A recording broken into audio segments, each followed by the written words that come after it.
Where am I? What's going on here, man? It's been over a month since your last video. Who are you? Doesn't matter. What matters is our benefactors have another job. Job for you. What kind of job? What do you mean?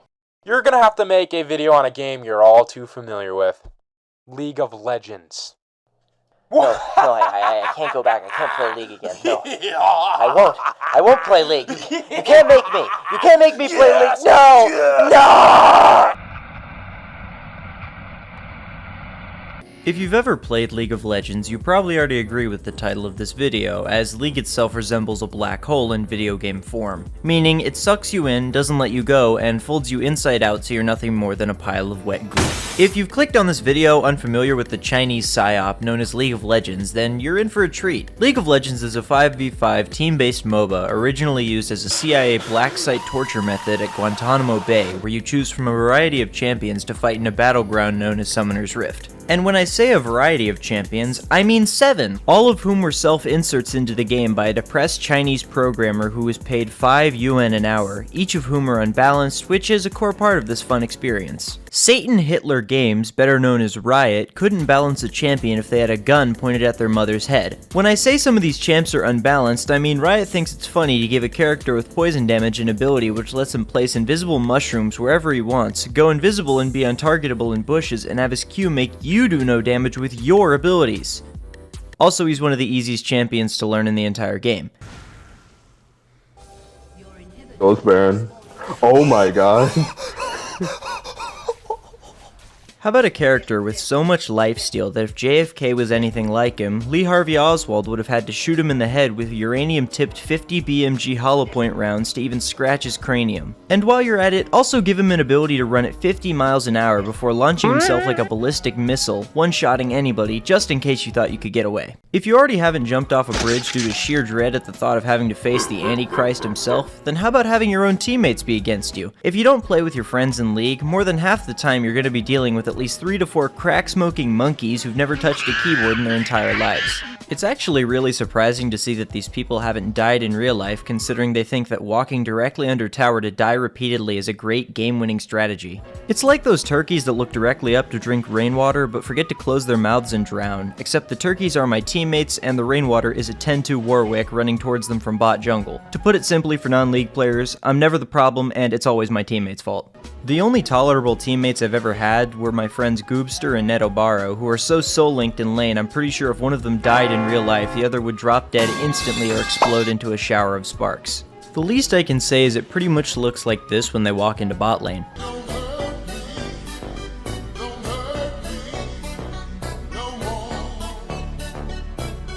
But this is rarely the case to have teammates like them. Most of the time, I plan to have a nice game, enjoy some League, and have fun, but then Jacob Rothschild pays the Riot server admins $2 million to match me with the most inept, terrible Cro-Magnon teammates that could only be found frozen in ice somewhere in the Arctic Circle. League takes an amount of teamwork that sometimes simply isn't possible when you have people that run down mid lane directly into the welcoming arms of a 5-man gank. You could do extremely well and play the best game of your life, but if the majority of your team does bad, you lose. It's like the story of Sisyphus, the guy who had to roll the boulder up a hill only for it to roll back down, causing him to start all over again. Except in this version of the story, Sisyphus has to push 9 boulders up a hill, and when he reaches the top of the hill, the boulders all beat him to death and throw his mangled corpse back down to the bottom of the hill.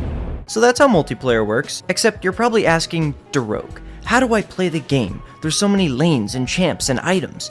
Well, fear not, I'm going to explain how each lane works. Top lane, the lane where you sit for 15 minutes and play Farmville until someone messes up and gets killed. If you like filing your taxes and watching paint dry in a hyperbolic time chamber, then this is the lane for you. Jungle, the lane which I mostly play, is objectively the most fun to play when by yourself. You run around in the, you guessed it, jungle, and ambush the other 3 lanes. It can be difficult, but if you do bad, just blame the mid lane. Speaking of mid lane, this is the lane for those who love risk. You can be ganked from either side, you have access to both sides of river, and this lane also has a large array of broken ass champs. The final 2 laners are bot and support. This lane is usually reserved for E-couples and the inseparable duos like my friends. Bot lane is great because if you play by yourself, the Riot matchmaking system decides it would be best to match you against a Mastery 7 duo, because you don't deserve to have any fun whatsoever. The Riot matchmaking system is actually just a practical joke created to drive all of its player base to suicide wide, matching brand new players against seasoned, bloodthirsty ex-military strategists. Most of the time, if you have an account over level 100, expect to get matched against ex-diamond and grandmaster bot lanes who specialize in kneecapping the elderly and kicking puppies. It's almost like League punishes you for leveling up and only caters to the god sweats who've had their skin fused directly to their DX racer. Meanwhile, in-game, the Riot CCP chat filter will make sure that you can't express how you feel to your teammates whatsoever. If you have a teammate that sucks ass and you want to call them a, quote, disappointment to their entire bloodline, you'll most likely be banned for a week in chat by an admin who hasn't seen his family in 6 months. The final grievance I have with this game is the microtransactions. Because 80% of China's economy is piracy, while the other 20% is killing endangered animals, Riot was contracted by the government to make as much money as possible, so besides draining your soul, League will also drain your wallet. The only thing Riot loves more than not fixing their game is money, as they're too busy beating their devs with sticks in order for them to push out another skin pack that costs $20. But that's in pretty much every game nowadays, so it doesn't matter that much. Anyway, I'm done talking about this game. If you're thinking of playing League, don't. It's like having a virtual heroin addiction. Make sure to like and subscribe, and if you'll excuse me, I'm gonna go play some League of Legends.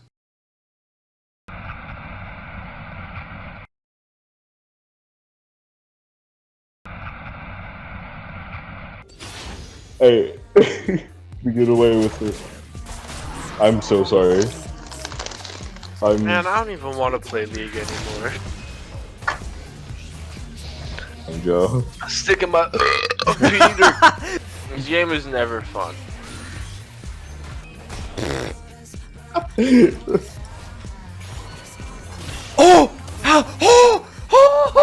Unless you decide. Wow, this skin looks terrible. Well, yeah. That skin looks like ass. It looks really bad. It just looks like Chucky. Bro, they, That shit's bro, ugly. they gave me Marley. Yeah. That shit looks So- ass. This is a brand new skin. Brand new hot off the press.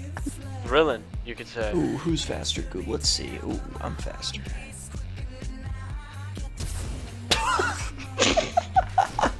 Hey, can you guys hear the sound this mic makes?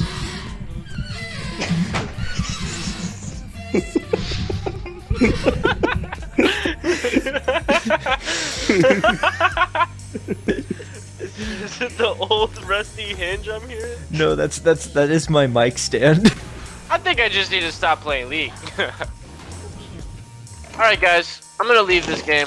I think I'm gonna go to bed. Right now, baby, I should bang now. Maybe you can help me.